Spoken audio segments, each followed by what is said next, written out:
Hi everyone.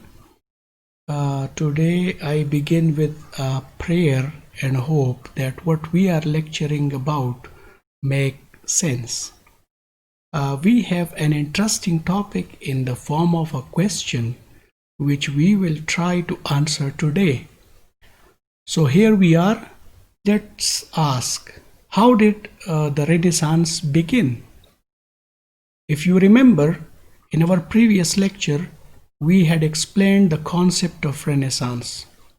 Once that concept is clear, let us admit that many students do not follow the basics. Rather, they aim high without looking down. Here I would invite you first to understand the background and the events that provided force and energy to the movement of the Renaissance period.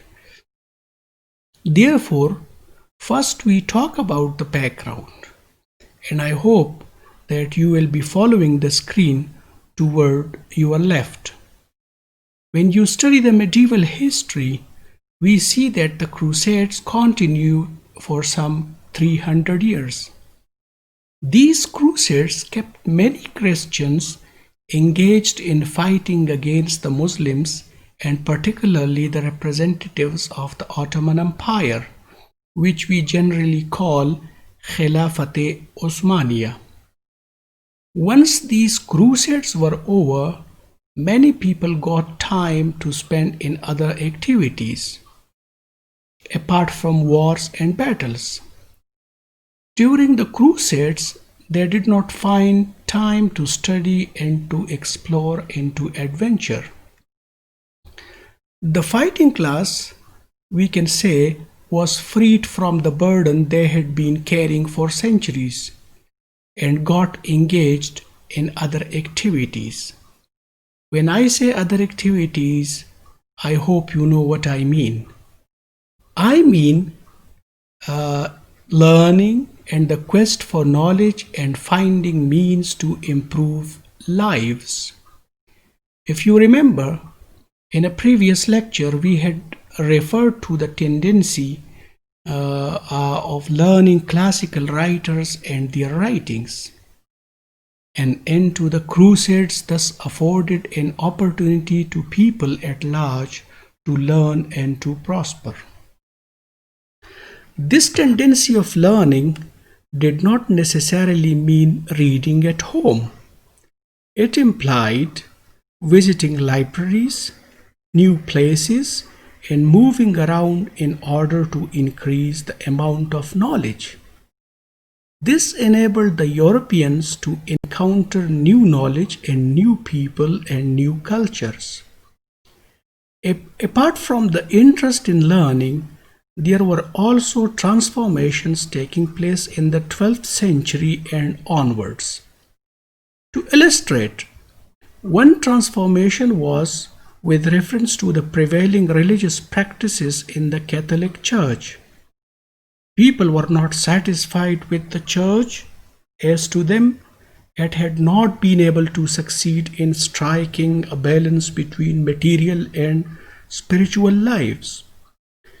Even in the modern time, we notice many people questioning religious practices across religions. Most of the people would believe that religion would place the spiritual aspect of life superior and the material subservient to that.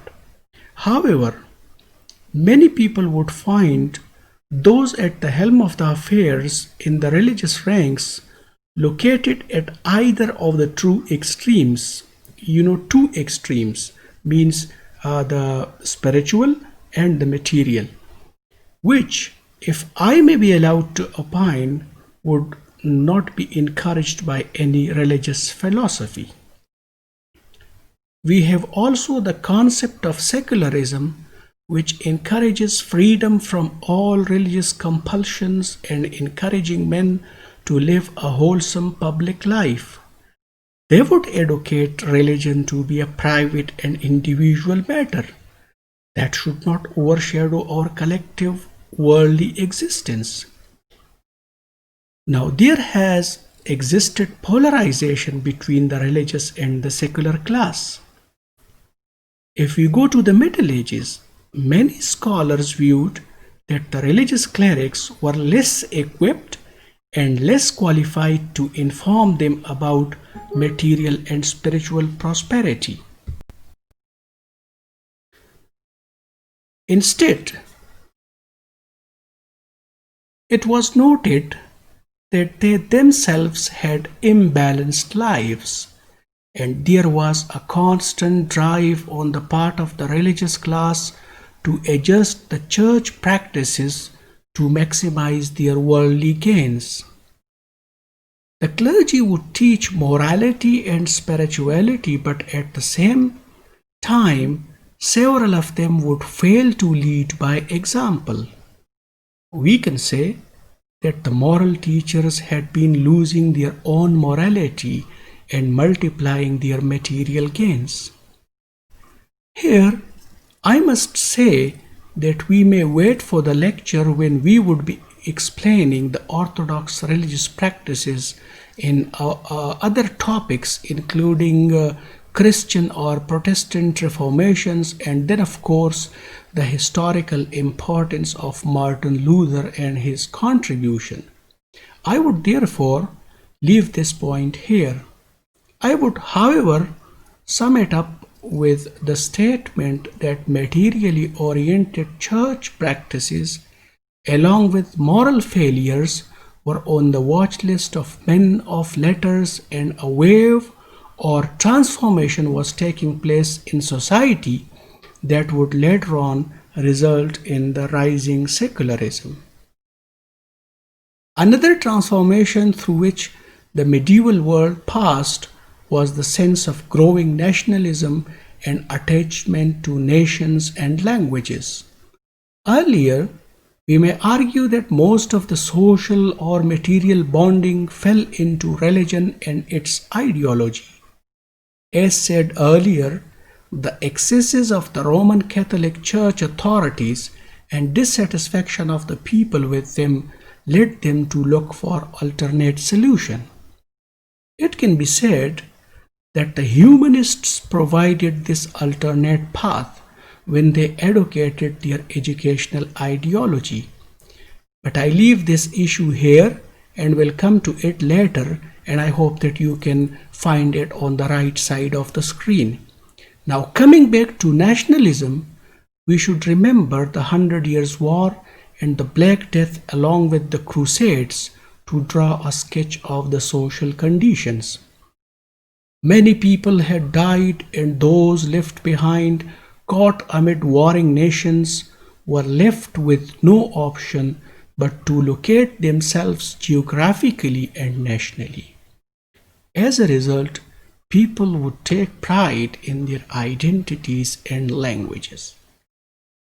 Lastly, we mention the feudal system and the mindset associated with it and its gradual decline in the face of the changes taking place. As we have already explained it in our last lecture, we do not spend more time on it here. We, however, would count it as one significant transformation that the society underwent. So, thus far, we have tried to learn about the background events and happenings that drove the world into a movement, what we would call the Renaissance movement. Now we must learn that the Renaissance was not a movement where we could say that it had a defined agenda and a visible face. On the contrary, it had several dimensions and various people contributed to it. Likewise, we can say that it was an attempt to break the age-old shackles and to bring a new order based on freedom and rule of the intellect. The space for superstitious beliefs was shrinking and people were becoming more inquisitive. We find several renowned figures that would later be labeled as humanists and their philosophy as humanism who pioneered these changes. The gradual shift from superstitions to rationality and intellect was the outcome of a system of education and mode of inquiry introduced by these humanists. Before moving forward, it would be helpful if we identify the humanists as men of letters, particularly in Italy. So now we are on the right side of the screen talking about humanism, the humanists, and their philosophy. The education system they educated and wrote about was revolutionary in a sense that it laid central emphasis on human realm and human virtue. In other words, humanistic education was directed toward nourishing the analytical ability of men and encouraging them to have a questioning attitude. To further understand the educational philosophy, it focused on teaching individual initiative. It would exhort the people not to follow people or ideologies blindly. Thus, the religious discourse was questioned, and various beliefs, or rather superstitions, were discarded as useless. It made the world move towards science and scientific approach, where there would be a logic and a justification for everything. By teaching individual initiative, we imply that it gave the message that we are not created fixed. We are free to create our own future. It also implies that if you have a desire, you are free to follow or fulfill it. You do not need to look around for a supporting orthodox superstitious belief that may prevent you from doing things that you must do. While teaching such human-centered lessons, the message would sound appealing, as men had been doing wonders in all fields of life at that time. Employing scientific and intellectual approach and labor. While dealing with humanism, we also need to understand their approach toward life. Earlier, the world had been theocentric, where God was at the center of the universe. Every event or happening would be attributed to God or religion, you can say. If looked at from another perspective, we can say that theocentrism made religion and its teachings above all. I do not know whether it would be appropriate, but when we mention this concept, I am reminded of fate versus character debate. To explain it further, we have two approaches. Fate is destiny and character is destiny. If fate is important for us, we may argue that our approach is theocentric, in the sense that we believe that whatever we think or do, the ultimate result would be determined not by us but by fate, which is not in our control. This approach makes us lose initiative and we become less resolute in deciding actions or foreseeing its results. In contrast, there are other people among us who would believe that they can decide what they do, and the results of their actions would be in line with their actions and decisions. Such people would be less attentive to the otherwise uncontrolled fate as said above. If we try to understand this approach, we may say that they keep themselves at the center. They consider themselves the reason and the cause of all that happened to them.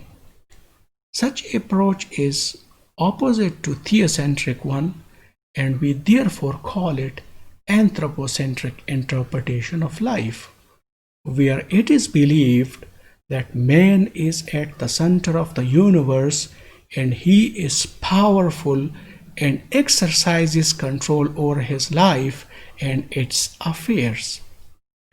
Linking it to our fate and fate versus character debate, such people would believe in character is destiny. Having said this, we can say that while humanists were doing their business educating people and educating their system of education based on science and reason, they were making the world move away from theocentrism to anthropocentrism.